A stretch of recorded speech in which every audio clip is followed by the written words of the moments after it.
Caros irmãos e irmãs em Cristo Jesus, neste 26º domingo do tempo comum, nós ouvimos, pelo menos, duas grandes semelhanças entre a primeira leitura e o Santo Evangelho de hoje. Na primeira leitura ouvimos que Moisés, ao liderar aquele povo ingrato, desejoso e desobediente, que foi libertado da escravidão do Egito, e mesmo assim não parava um instante de reclamar contra Deus por tudo e por qualquer coisa, Moisés se queixa ao Senhor como é duro para ele liderar e governar aquele povo imenso. Então o Senhor promete a Moisés, pede, ordena que ele reúna 70 entre os anciões e os escribas do povo, aqueles homens mais devotados a Deus. E entre estes 70 homens, Deus iria distribuir um pouco do espírito de liderança e profecia que deu a Moisés. O que acontece? Moisés reúne estes homens todos, menos 2 que permanecem entre os acampamentos. E estes 2, que faziam parte daqueles 70 que Deus indicou para serem escolhidos, chamados Eldad e Medad, estes 2, lá onde estavam, em meio ao acampamento, começam a profetizar, começam a falar em nome de Deus. Aqui devemos entender profecia não só como revelação de coisas futuras, que é o que muita gente imagina quando ouve falar em profecia, mas também, e de modo especial, o descobrimento da verdade, aquelas verdades que Deus quer falar ao seu povo e usa de seus profetas para chamar a atenção, para corrigir seu povo, para governá-lo, para educá-lo. Tudo isto é profecia, para denunciar o que há de errado, para apontar o caminho certo. E então, como não é estranho na história da humanidade, um jovem correu para avisar Moisés. Estes 2 que não estavam contigo e que deveriam estar entre os 70, estavam lá profetizando no acampamento. A nossa tradução aqui, em língua portuguesa do Brasil, diz assim: esse jovem Josué, que depois vai assumir a liderança em nome de Moisés. Na tradução que temos no Brasil diz assim: Moisés, meu Senhor, manda que eles se calem. No texto original diz assim: Moisés, meu Senhor, manda prender eles. Ou seja, manda encarcerá-los e separá-los do teu povo, porque estão fazendo algo fora das tuas ordens. Seja mandar calá-los ou mandar prender, esta é uma atitude que o mundo muitas vezes, quando ouve os profetas falar, aplica sobre eles. E então Moisés vai dizer: por acaso tu tens ciúmes de mim? Tens ciúmes do poder que Deus me deu? Tens ciúme daqueles que receberam o dom da profecia? Quem dera que todo o povo do Senhor fosse profeta, e o Senhor lhes concedesse o seu espírito de profecia. Este trecho da primeira leitura do livro dos Números está em íntima conexão com o que mais tarde vai dizer o profeta Joel. No capítulo 2, o profeta Joel vai dizer que nos dias da vinda do Senhor, nos dias da vinda do seu Messias, do seu Cristo, aquele povo que for fiel ao Senhor vai profetizar.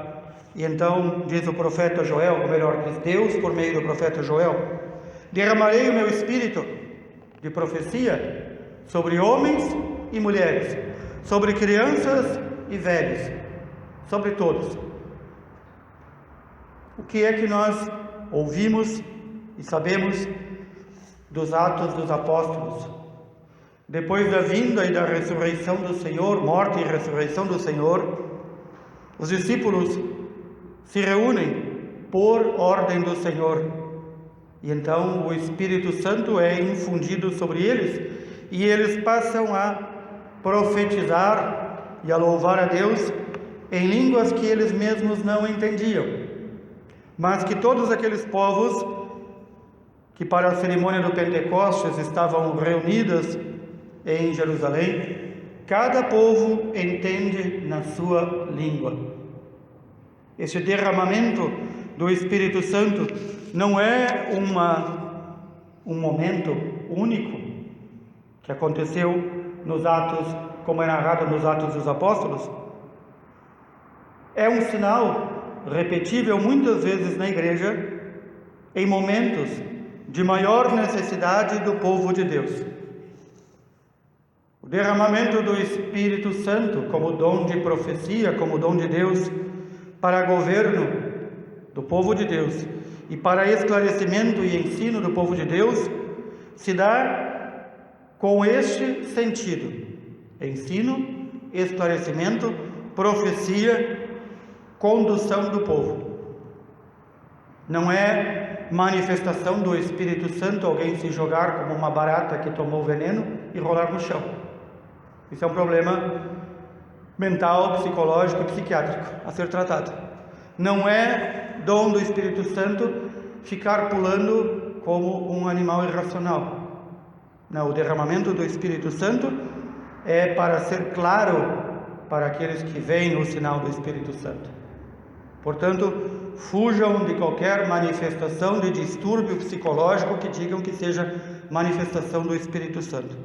Nem é manifestação do Espírito Santo ficar enrolando a língua como um bêbado e dizer coisas incompreensíveis. Os apóstolos, quando receberam o dom do Senhor, falavam em línguas que não entendiam, mas eram entendíveis. Eram línguas de outros povos que os entendiam. Isso é o verdadeiro dom do Espírito Santo. Há poucos dias atrás celebramos a morte do Santo Padre Pio de Pietrelcina. Na vida do Santo Padre Pio nós vemos este dom do Espírito Santo. Quantas vezes ele atendia em confissão pessoas que não sabiam italiano, a única língua que o Padre Pio falava, e o Padre Pio entendia estas pessoas nas suas línguas de diversas partes do mundo que iam buscá-lo para a confissão, e estas pessoas ouviam o Padre Pio falar nas suas línguas. Isso é dom do Espírito Santo. O dom do Espírito Santo sempre é para educação, orientação, preservação, condução e serviço do povo de Deus. Nós ouvimos no Santo Evangelho também este momento.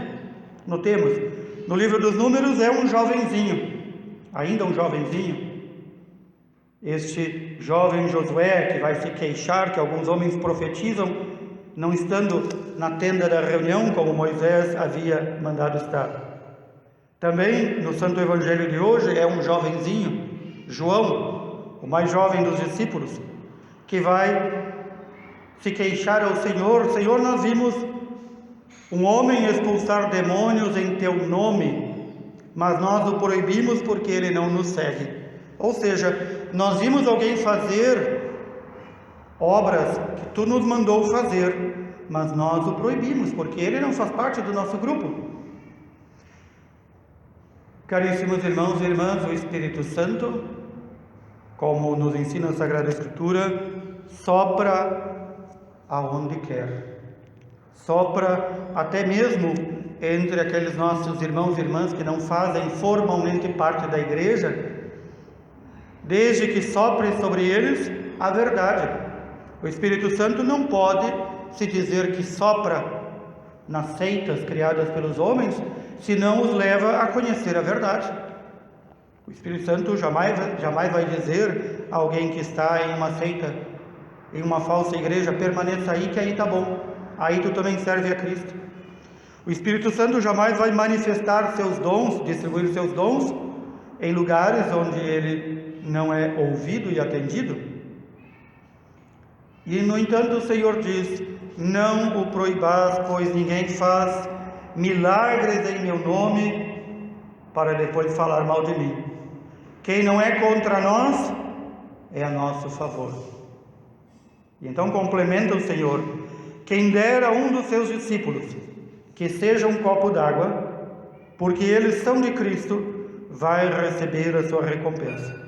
Mas também quem escandalizar, quem der mau exemplo aos menores, aos pequeninos que creem, seria melhor que fosse jogado no mar com uma pedra de moinho amarrada ao pescoço. E então o Senhor faz essas invectivas e diz: se tua mão te leva a pecar, corta. Se teu olho te leva a pecar, arranca-o. Se teus pés te levam a pecar, corta-o. E o Senhor fala desta realidade terrível chamada inferno. Fora de Jerusalém havia um lugar chamado Geena, que era um lugar, podemos dizer assim, o lixão de Jerusalém, onde se queimava lixo dia e noite, e o fogo não se apagava. Por isso o Senhor vai chamar o inferno também de Geena. Para lá serão enviados aqueles que não querem fazer a vontade do Senhor. Para lá serão enviados aqueles que serão queimados no fogo eterno. Nos dias de hoje, em que tantas vezes se nega a realidade do inferno, e se nega com a maior cara de pau, o Senhor nos diz por seu santo evangelho, sua palavra, que há sim o inferno para aqueles que rejeitam a Deus. Há sim o inferno. É uma realidade. É claro que o Senhor não está dizendo aqui para fisicamente amputarmos nossas mãos, nossos olhos e nossos pés, porque nós, pecadores que todos somos, andaríamos aí talvez cotocos se arrastando pela rua. O Senhor está falando de forma espiritual e profunda, arrancar de nós tudo aquilo que nos leva ao pecado, arrancar de nossa vida tudo aquilo que nos leva a nos afastarmos de Deus, tudo aquilo que não permite que nós vivamos a vida de Deus e Deus viva em nossa vida. E então o Senhor diz que neste inferno há um verme que nos rói, ou melhor, que rói aqueles que para lá vão. Nós não queremos ir para o inferno. E o verme deles não morre. Há um fogo que não se extingue. E mais ainda o Senhor diz que este fogo é como o sal que queima e volta sempre a queimar. Este fogo devorador, nos ensina o venerável Martin de Kochen, esse livrinho que temos sempre ao final da Santa Missa, nos ensina que este fogo devorador é um fogo encendido pela ira de Deus. É interessante que estes 70 homens que foram chamados para serem profetas junto a Moisés, e que esses tantos profetas, este povo profético que o profeta Joel diz que Deus vai suscitar, vem justamente para isso, vem justamente para esta data, chamada a data do dia da ira do Senhor, quando o Senhor virá para julgar a humanidade inteira. Então será o sinal de que a vinda do Senhor está próximo, quando os seus profetas, quando o seu povo todo profetizar, quando o seu povo todo abrir a sua boca e deixar o Espírito Santo falar, quando o povo todo transformar a sua vida de tal forma que não seja mais escândalo para ninguém.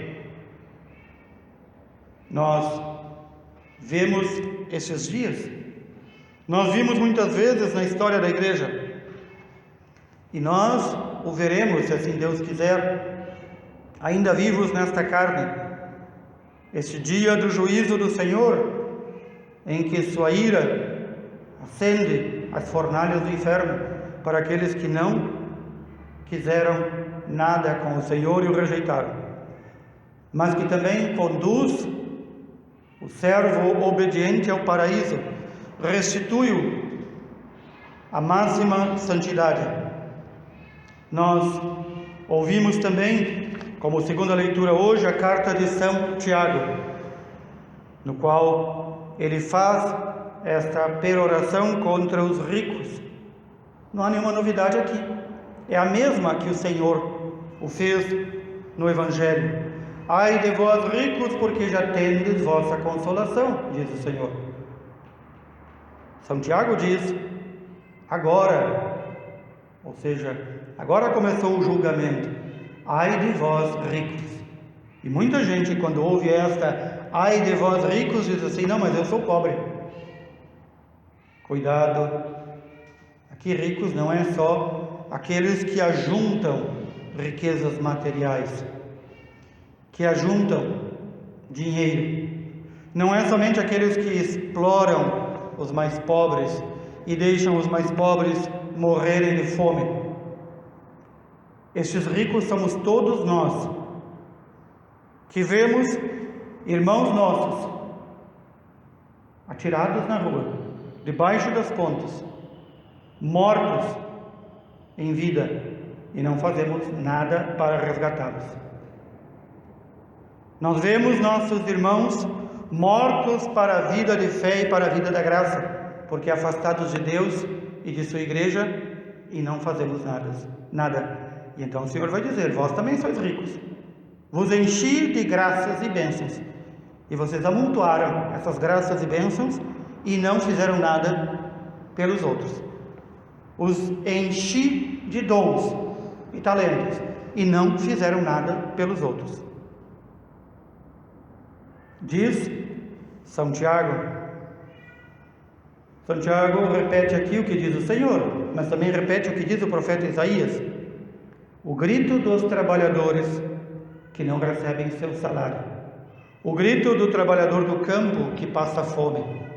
O grito do trabalhador, do órfão e da viúva que não foram assistidos por ninguém. Todos esses gritos, que são milhões e milhões diariamente, chegam aos ouvidos do Senhor. Ai de vós, que vivem luxuosamente na terra, entregues à vida boa. Ai de nós, que vivemos com nossas riquezas. Muitos de nós não temos riqueza material, dinheiro no banco, mas vivemos como ricos, ajuntando coisas, ajuntando segurança nas coisas do mundo. E muitas vezes transformamos o nosso coração, ou como diz São Paulo, o nosso estômago, no nosso próprio Deus, a quem queremos apenas servir como único Deus. É o pedido do salmista, do rei Davi, neste Salmo 18. Senhor, eu, vosso servo, uma vez instruído pelas vossas palavras, ajudai-me a guardá-las, para que eu possa perceber as minhas faltas. Perdoai, Senhor, aquelas minhas faltas que eu ainda não vejo, mas, Senhor, sobretudo, preservai este vosso servo do orgulho, que o orgulho não domine sobre mim. E assim eu serei puro, e serei preservado, ou seja, serei purificado dos delitos mais perversos que eu possa cometer. É a virtude da temperança, é a virtude da paciência, é a virtude da mansidão e, acima de tudo, a virtude da humildade que devemos pedir ao Senhor, para que o orgulho não nos domine. O orgulho é, certamente, entre os grandes pecados, aquele que nos mais afasta de Deus. E então, o orgulhoso ouve: todos nós pecamos, todos nós somos pecadores. E o orgulhoso, que tem os ouvidos e o coração fechado, diz: eu não tenho pecado. Ou então, o orgulhoso até às vezes vai arrastado pela graça de Deus à confissão, e ele chega para se confessar e diz assim: Ah, padre, eu tenho aqueles mesmos pecados que todo mundo tem. O pobre do padre tem que adivinhar. Ou seja, o orgulho dele não permite ele fazer um exame de consciência completo para ver onde errou, como pecou e de que forma ele caiu nesses pecados. Ou então ele, muito orgulhoso, diz assim: mais tarde eu confesso, Deus é amor e misericórdia, vai me perdoar tudo. E vai amontoando perversão sobre perversão, como se ele fosse dono do dia seguinte. O orgulhoso acha que é dono do dia seguinte. O orgulhoso acha que vai viver 20, 30, 40, 50, 90 anos. Se deixar por ele, ele vive até a eternidade aqui na terra. A morte não é para ele. A confissão não é para ele. O reconhecer o seu erro e pecado também não é para ele. E ainda aquele orgulho que Satanás põe no coração e diz assim: eu sei que pequei, mas eu não tenho coragem de me confessar, porque o que o padre vai achar? E esse pecado talvez Deus nem perdoe. E então ele fica ruminando isso. Também é orgulho. Não é temor de Deus, é orgulho. E então nós devemos pedir ao Senhor, entre tantas graças e bênçãos que Ele distribui sobre nós, este espírito de humildade. Quando é que nós nos tornaremos verdadeiramente profetas do Senhor? Quando nós pregarmos com a nossa vida. Pelo batismo, todos nós fomos tornados sacerdotes, reis e profetas. Todo o povo de Deus é sacerdote, rei e profeta. Onde está? De que forma estamos exercendo a realeza que recebemos de Cristo? De que forma estamos exercendo a profecia? De que forma estamos exercendo o nosso sacerdócio comum, o sacerdócio comum dos fiéis? Ou já esquecemos que pelo batismo nós fazemos parte do povo santo de Deus e que todo este povo é chamado pelo Senhor de seus sacerdotes, seus reis e seus profetas. Sacerdotes para elevarmos com um coração puro e sem mácula preces diárias ao Senhor. Reis para reinarmos com Cristo, deixar que Ele reine em nossa vida. Profetas para pregar com nossa vida, para que nossa vida seja uma profecia para aqueles que não creem, para que aqueles que não creem no Senhor e não buscam o Senhor possam ver a nossa vida como uma autêntica profecia. Esta é a profecia que precisamos em nossos dias. Esta é a profecia que nós exercemos já dentro de nossa casa. Não é como muitas vezes ouvimos em nossa igreja as distorções de chamar a tudo de profecia. Há muitas distorções.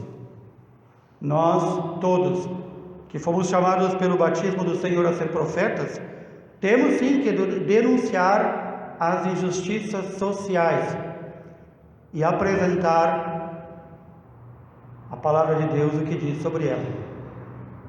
Nós não fomos chamados a apresentar as injustiças sociais para apoiar candidato A ou B, como muitos que se dizem profetas e que se diziam profetas há alguns anos atrás. Mas quando o seu candidato, quando o seu partido estava no governo, calavam a boca. Quando vem o adversário politicamente, então dizem que é profecia. Isso não é profecia, isso é instrumentalização da palavra de Deus. Profecia verdadeira e autêntica nós fazemos nem tanto com a boca, mas com o nosso modo de ser de cristãos, vivendo como cristãos. Ninguém precisa nos dizer que precisamos acolher e salvar o pobre, a viúva e o órfão. Ninguém precisa nos dizer que é indigno que haja irmãos nossos atirados nas ruas, embaixo das pontes. Ninguém precisa dizer isso, nós sabemos muito bem. E então começamos a exercer a profecia quando começamos a transformar isto.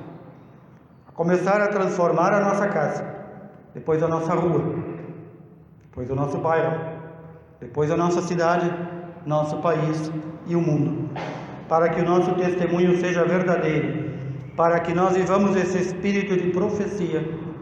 Peçamos ao Senhor a graça da humildade, o dom da humildade, o dom do discernimento para conhecermos os nossos pecados e nos arrependermos deles e pedirmos perdão. Que o Senhor assim nos mantenha desejosos, correndo ao encontro dos bens verdadeiros, para um dia alcançarmos os bens eternos. Louvado seja nosso Senhor Jesus Cristo.